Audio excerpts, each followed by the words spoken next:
everyone. So I've included this segment within the course because I think it's really important that you have a roadmap or you have a plan before you start investing. I mean, a pilot doesn't get into an airplane and he just decides to fly. He plots his course, he puts in an airplane, and he stays on the course, especially depending on various weather circumstances. So the reason that I want you to do the following few or 5 steps is it will keep you on course. Investing in cryptocurrencies is very exciting. When you invest $50 and you see a few days later that it went up to 80, you get a huge shot of dopamine to the system. Almost like gambling in a way, and I can tell you that sometimes the rush is really high. So when you have a roadmap or you have a strategy that you stick to, you know that you're staying on the safe side. I can tell you that I did a lot of analysis beforehand, and then actually I made a very detailed roadmap on how and where I wanted to invest our money in. I then sat down with my husband and I explained to him exactly what I wanted to do.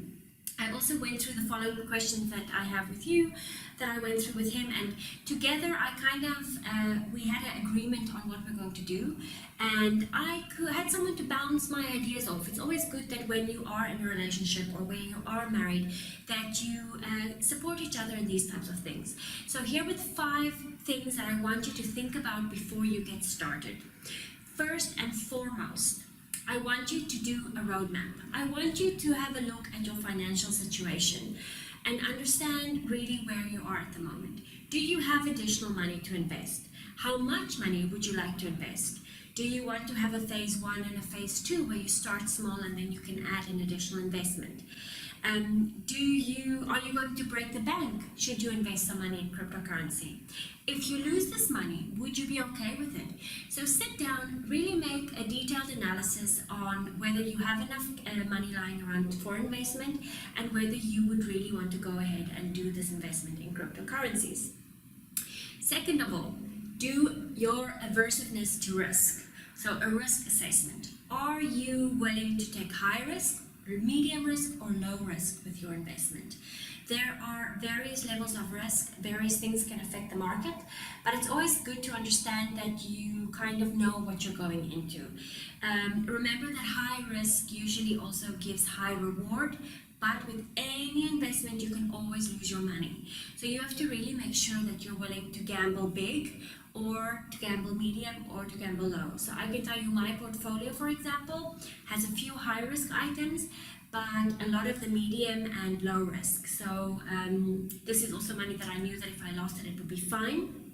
But you have to get an agreement also with your partner, how much risk are you guys really willing to take. Third, what is the time frame that you're willing to invest your money in? So I made an agreement with myself that I'm going to invest this amount of money for 1 year. So I'm going to invest it in the alternative coins and the ICOs that I liked, and I'm going to leave it for 1 year.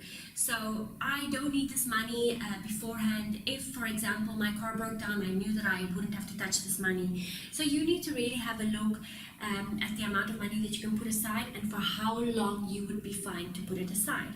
Remember, the longer you leave an investment in to mature or to grow, the more it will grow.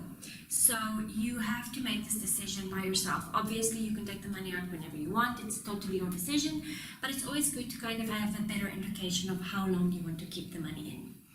Fourth, how much time do you have available for this new hobby or this new work?